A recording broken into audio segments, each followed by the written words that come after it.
You see, Logos was not just the spoken word. Logos is God's way of interjecting Himself into this world by using the form of a man who was Jesus Christ, His only begotten Son. Christ became the revelation of God to this world. Christ became the vocal piece, the voice of God speaking. Christ, who would empower people, became the means that people could receive the revelation that God was trying to give. I'm telling you that when Jesus came, He was more than just the Son of God. He was God Himself, interjecting Himself into this world so that somehow we could get a revelation of how much God loves us. See, that's the thing that God turned my whole focus around. Listen, I'm not doing away with Jesus this morning. But somehow I've got to get you to see that what the Lord talked about to me this week is that you've got to see the love of a Father. You've got to see that God loved us.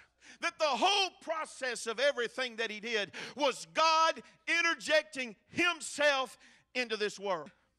God said, I'm going to interject myself into this world. Go back to Genesis 1:1, and the Word says, in the beginning, God stepped out of a realm and dimension called eternity.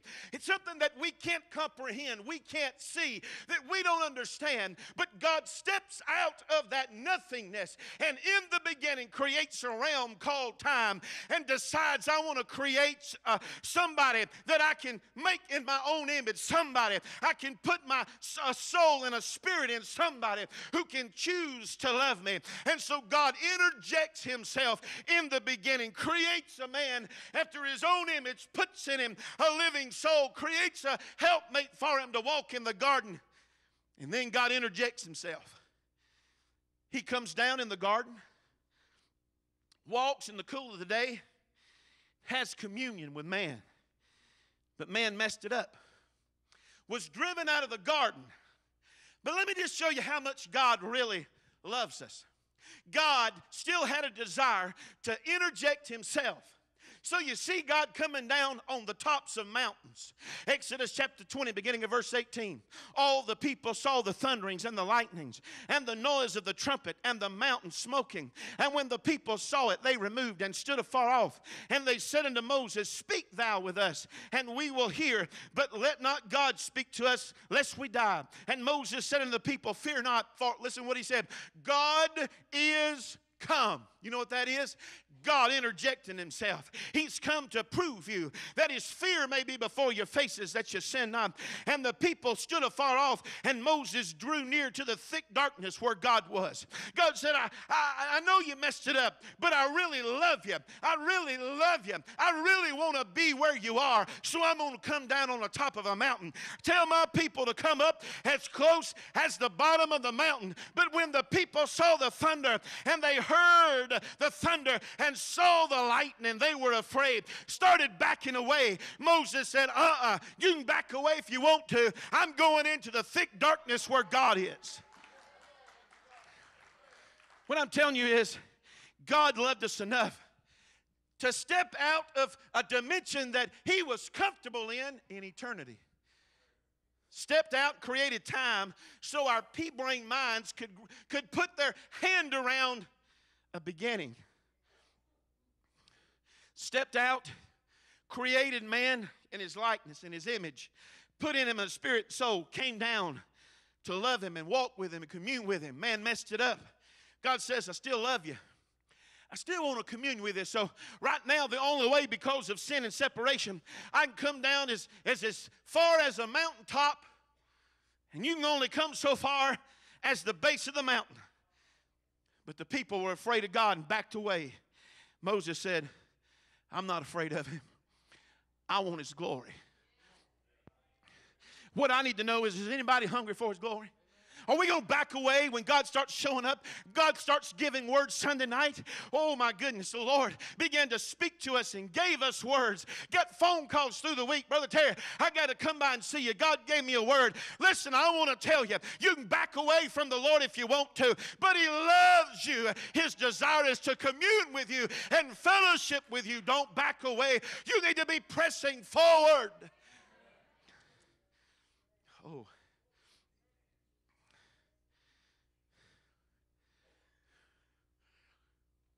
God saw the people backing away. Knew that there was a separation brought on by sin. And so it was the plan even before the foundation of the world, because God knew in His foreknowledge it would happen. But the plan began to set in motion that He had to figure out a way to get things rightfully fixed. And to do that, He'd have to interject Himself one more time. So God comes down on one of those mountaintop experiences with Moses. This is how cool God is. God takes His finger, takes a tablet of stone, and writes and engraves the commandments. Listen, there are a lot of people out here serving a lot of gods. I dare any of them to take their finger and etch and stone anything. My God can do it.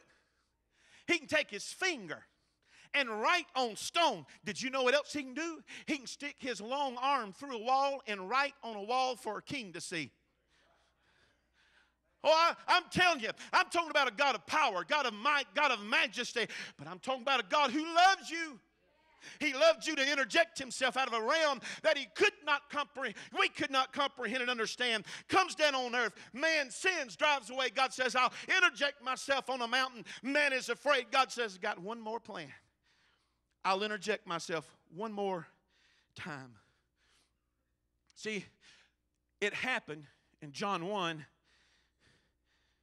in the text we read. The Word became flesh. Really, if you look at the way it goes, it's the Logos was made flesh, and God became flesh. God interjected Himself one more time. He came in a form and fashion that we could recognize. He came in the form of man. We weren't backing away from Him because we were afraid, because He was just like us. And so all of a sudden, the God who stepped out of eternity and started the beginning, who came down with thunderings and lightnings and we were afraid, now interjects Himself one more time in the form of the Son of God.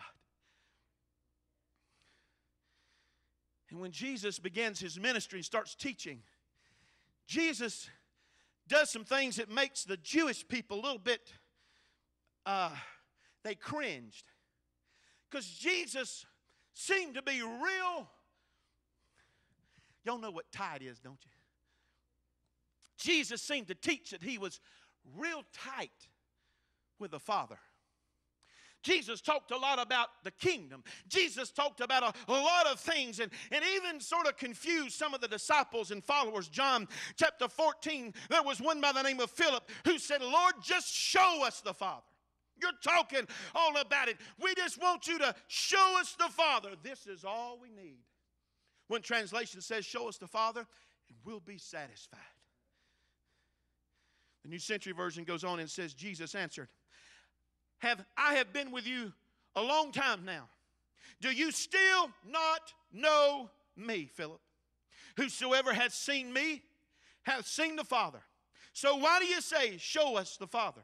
Don't you believe that I am in the Father and the Father is in me?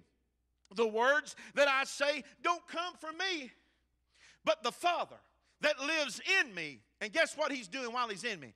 He's doing His own work. Believe in me when I say that I am in the Father and the Father is in me.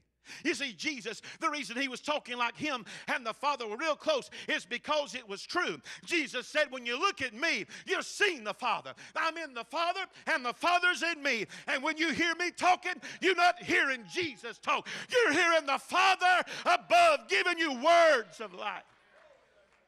And when you see these miracles and when you see workings going on, it's not me. The Father's doing His own work. God interjecting Himself. I got some good news to tell somebody. God loves you. And I know it's hard to believe, but God loves me.